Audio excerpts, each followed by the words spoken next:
है ही, लेकिन आसपास के जो लोग हैं, लोकल लोग हैं, बहुत सपोर्ट करते हैं, दान-दाताएँ हैं, उन्हीं की वजह से ये जो हमारा हॉस्टल है, स्कूल है, अपनी ऊँचाइयों को छू रहा है और इसमें जो व्यवस्थाएँ हैं, हर तरीके से जो गाँव वाले हैं सपोर्ट करते हैं, दान कर मेवात की दो बेटियों ने किया मेवात का नाम रोशन। जी हाँ, बात करते हैं फरजाना, जो अध्यापिका है विद्यालय में। उसका जो पद है वो चीफ वार्डन के नाम से है। और उसके अगर गांव की बात करें तो वो नरवारी अलवर की रहने वाली है। ऐसे में जो दूसरी है वो वकीला बानो है, अध्यापिका है। विद्यालय में पद की उसकी बात करें तो वो टीचर है और गांव उसका भूत का नगर। ऐसे में मैं आपको बता दूं, इनकी जो मेहनत है वो लगातार कहीं ना कहीं गांव के लोगों को काफी पसंद आ रही है। और इनका जो मेन उद्देश्य है वो ये है कि शिक्षा के स्तर पर जहां लड़कियों को शिक्षा नहीं दिलाते, उनको स्कूल नहीं भेजते हैं, तो इन्होंने कड़ी मेहनत इस पर की है और लड़कियों को शिक्षा से ज्यादा तादाद में इन्होंने जोड़ा है। जी हाँ, ये अपनी जो सेवाएं दे रही हैं वो कांचा नेर के बालिका विद्यालय में अपनी सेवाएं दे रही हैं। ये दोनों फरजाना और वकीला बानो दोनों लगातार शिक्षा स्तर पर लड़कियों को आगे ला रही हैं और उनको शिक्षा की ओर जागरूक कर रही हैं। अब इनकी मेहनत को देखकर आसपास के गांव के लोगों में एक अलग जुनून पैदा हो गया है और खुशी का माहौल पैदा हो गया है कि हमारे जो ये विद्यालय इसमें फरजाना और वकीला बानो जैसी लड़कियां आई हैं, तो हमें बहुत खुशी है। वो शिक्षा के स्तर पर हमारी बहन बेटियों का भविष्य बनाने में लगी हुई है। अब ऐसे में जब से ये इस स्कूल में आई हैं और इन्होंने जब से इस स्कूल में ये मेहनत अपनी चलाई है, तो तब से आसपास के लोगों ने लगातार अपनी बेटियों का एडमिशन यहाँ दिलाने में जुट गए हैं। अब ऐसे में इनकी मेहनत को देखते हुए जो जो गांव के जो मौजूदा लोग हैं, आसपास की जो मौजूदा बिरादरी है, उन्होंने फरजाना और वकीला बानो का बहुत बहुत आभार जताया है और कहा है कि आप जिस तरीके से काचा नेर के इस बालिका विद्यालय में अपनी मेहनत दिखा रही हैं और पूरी आप सेवाएं दे रही हैं, तो हमें बहुत खुशी हो रही है। फरजाना और वकीला बानो ये दोनों मेवात की हैं और इन्होंने साफ तौर पर यह कह दिया है कि जहां आप लड़के को पढ़ने के लिए नहीं भेजते हैं, तो हम भी उस समाज की रहने वाली हैं। आज हमने भी अपने गांव नहीं बल्कि पूरी मेवात का नाम रोशन किया है। ऐसे में वकीला और फरजाना दोनों क्या कहती हैं, उनसे जानेंगे और जानकर उनसे आपसे रूबरू कराते हैं। चलिए सुनते हैं क्या। सर, ये जो 78वां स्वतंत्रता दिवस हमने मनाया है, इसके लिए बच्चों ने बहुत ही मेहनत की थी। एक जश्न के रूप में इसे हम हमारे देश में जश्न के रूप में मनाया जाता है, क्योंकि बच्चों को इस चीज की खुशी भी थी। बच्चों ने बहुत तैयारियां की, परफॉर्मेंस भी उनकी अच्छी रही है माशाल्लाह से। लेकिन इन चीजों को देख करके हमें लगता है कि हमारे मेवात में प्रतिभाओं की कमी नहीं है। बच्चों में इतनी प्रतिभाएं हैं कि हम उन्हें उजागर करने में सफल रहे हैं। अपने विद्यालय में अभी नया बना है, इसका उद्घाटन हुआ है, तकरीबन उद्घाटन हुए साल हुए तकरीबन। जी। लेकिन क्या क्या कमियां हैं, जैसे कहीं की पानी की हो या फिर बिजली की, कोई कमियां है आपकी विद्यालय में? क्या क्या कमियां हैं? सर, कमियां बहुत थी स्कूल में, लेकिन क्या है कि विद्यालय में भामाशाहों का इतना सहयोग रहा है कि जैसे कि यहाँ खारे पानी की बहुत खारा पानी था, मीठा पानी नहीं था विद्यालय में, तो भामाशाहों ने आगे बढ़ चढ़ के हिस्सा लिया। तो हमारे मीठे पानी की समस्या हो गई, हमने बोरिंग करवाया, खेत वाले ने जमीन दी, उसी विद्यालय में बोरिंग की व्यवस्था भी हुई। पानी विद्यालय में फिलहाल 4 वाटर कूलर शुरू कर दिए मीठे पानी के हमने, सब जगह मीठा पानी। सबसे बड़ी समस्या थी। तो गांव के जो आसपास के लोग हैं, जो आसपास गांव लगते हैं, वो किस तरीके का सहयोग करते हैं? आप अगर कोई परेशानी हो जाती है, तो दिक्कत आती है, तो किस तरह?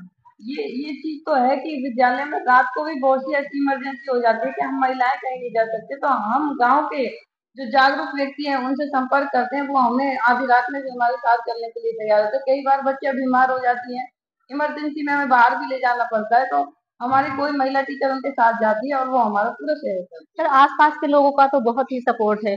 एक तरीके से देखो कि गवर्नमेंट का सपोर्ट तो है ही, लेकिन आसपास के जो लोग हैं, लोकल लोग हैं, बहुत सपोर्ट करते हैं, दान-दाताएँ हैं, उन्हीं की वजह से ये जो हमारा हॉस्टल है, स्कूल है, अपनी ऊँचाइयों को छू रहा है और इसमें जो व्यवस्थाएँ हैं, हर तरीके से जो गाँव वाले हैं सपोर्ट करते हैं, दान करते हैं, जहाँ उनकी हमें ज़रूरत होती है, वो अपनी उस पर खरा उतरते हैं। अभी घर से बाहर है और 25 भाई हैं और भी ऐसे हैं जिन्होंने अभी यहाँ पर 51,000 52,000 कुछ पैसे जानते हैं, उनके लिए क्या उनके लिए उनके सर हम स्कूल की तरफ से बहुत ही शुक्रगुजार हैं उनके। और ये हमने उनको कहा था, अगर सभी समाज, मेवात समाज माने कि ये मेवात का हॉस्टल है, अपना हॉस्टल है, अपने बच्चे हैं, अपनी सोसाइटी है, अगर इनको आगे बढ़ाना चाहते हैं तो दलसेर जी और भी दानदाता है, जैसे साहिल सर ने भी 51,000 रुपए दिए थे, तो वो हमारे बाकी लोगों के लिए प्रेरणा के स्रोत हैं, क्योंकि ये एक बहुत अच्छा काम है, ये एक सदके का काम है और इससे हमें अल्लाह पाक हमारी जो दौलत है, माल दौलत में भी बरकत अता करता है और ये एक अच्छा काम है। तो हम मानेंगे कि उनका जो काम है ये बहुत ही सराहनीय रहा है और हम उनके बहुत बहुत शुक्रगुजार हैं। तो मैम, जिन शहीदों ने, जिन वीरों ने देश को आजादी दिलाई, कुर्बानी दी, जी किस तरीके से नमन करना चाहते हो? सर, जिन वीर शहीदों ने हमारे देश के लिए, आजादी के लिए बलिदान किया था, जिन्होंने बलिदान किया था, उन्हीं की वजह है कि आज हम खुले में सांस ले पा रहे हैं।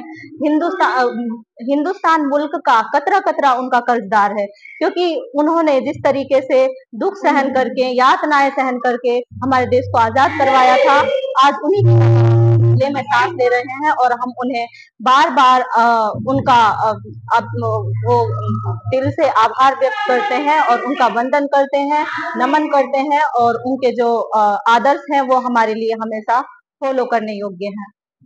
मैम, आखिरी सवाल आपसे है, जनता सुन रही है आपको, लाखों की तादाद में लोग देख रहे हैं, जो माता पिता बच्चों को स्कूल नहीं भेजते हैं, लड़कियों को नहीं भेजते हैं, लड़की को शिक्षा की सतर की अगर बात करें तो घर पर रखते हैं, नहीं भेजते हैं, ऐसे माता पिताओं के लिए क्या कहना चाहेंगे? देखो, इसके लिए मैं यही कहना चाहूंगी, सबसे पहली मिसाल तो मैं बस वही देती हूँ माता पिता को कि आप मुझे देखो, मैं भी आपके समाज की हूँ और यहाँ आके मैं भी बच्चों को तालीम दे रही हूँ, तो इसी तरीके से आप अपने बच्चों को बनाओ, तो वो इसके लिए मेरा पूरा पूरा सहयोग करते हैं।